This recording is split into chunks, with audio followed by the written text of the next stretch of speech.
Hey guys, welcome back to the channel. Okay, I just want to give you an update on the electoral amendment bill that has been making the wave. I mean, if you were on Facebook and Twitter yesterday, you would have probably read the headline: Senate rejects electronic transmission. 2027 is a scam. The internet was backing. Yesterday, I couldn't believe what I saw online. People were ready to carry placards. But hold on, is that the whole truth? Well, today, Senator Enyinnaya Abaribe and, of course, the Minority Caucus, including Natasha, Akpoti, and, of course, Tambuwal, just stepped out to set the record straight. And, guys, the difference between a win and a loss might just be one single word: transmission versus transfer. Now, let's dive in. So, here is the gist. On Wednesday, February 4th, the Senate was working on the Electronic Act Amendment Bill, and Nigerians were keenly waiting to hear what would come out of that, amendment. Well, the news flew in that they rejected the 10-year jail term for vote buyers and, of course, most importantly, killed electronic transmission. But Abaribe said, wait a minute. Speaking on Thursday, February 5th, he told newsmen that the Senate did not reject electronic transmission. In fact, he said it was already agreed upon during several retreats with INEC and, of course, CSO. So why the confusion? I think the confusion has to do with transmission and transfer. That is what Nigerians are saying online.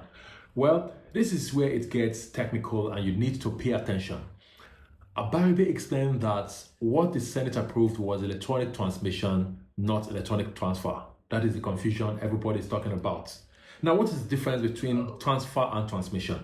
Transfer is just like sending data, you understand? Why transmission is like you're watching it live, like as it is happening, it is being transmitted. Now, transmission, sending the data securely to a central system, like the 2022 Act already allows this. So it has been in the law since 2022. That is what transmission is all about. Now, let's talk about transfer.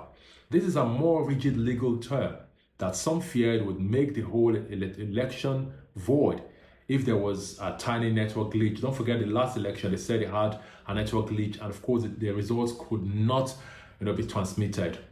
So let me just let you know that by keeping the 2022 wording, they are giving INEC the power to use technology without making it a death trap. So it means INEC has the power to use it or not to use it. They are not making it compulsory. That is why they removed the word mandatory. So it's not like a death trap. So for the results, if the internet fails in a village, that means it's a problem. But wait, there is a catch. Critics are saying by not making it mandatory in the new bill, they are leaving too much discretion for INEC. What do you think?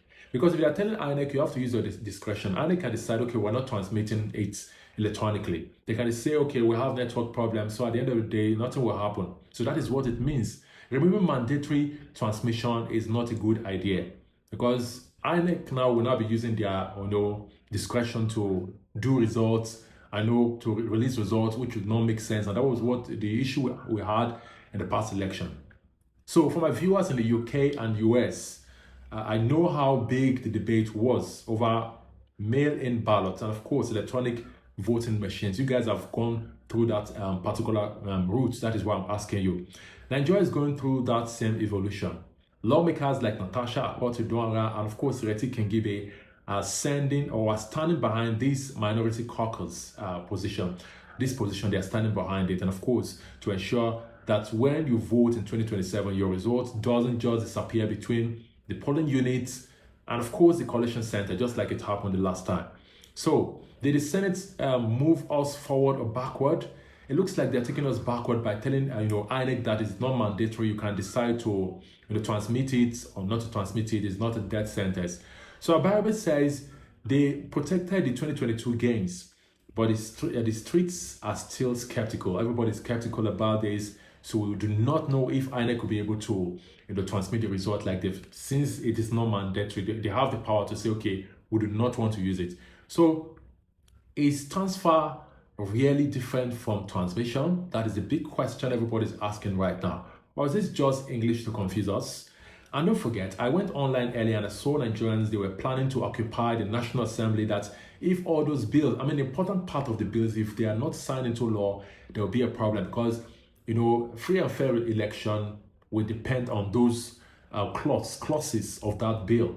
So Nigerians are saying they have to come together. We don't forget that the civil society organizations were there when they were actually fixing this bill and all that. INEC was also present. But Nigerians are saying if you're going to omit important part of this bill, it will make a mess of the entire amendment. So I will need you to drop a comment. Do you trust INEC to transmit results without a mandatory law? Don't forget to subscribe. And of course, we're getting close to 1,000 subscribers. So please subscribe. I'll be back with more updates. See you in the next video.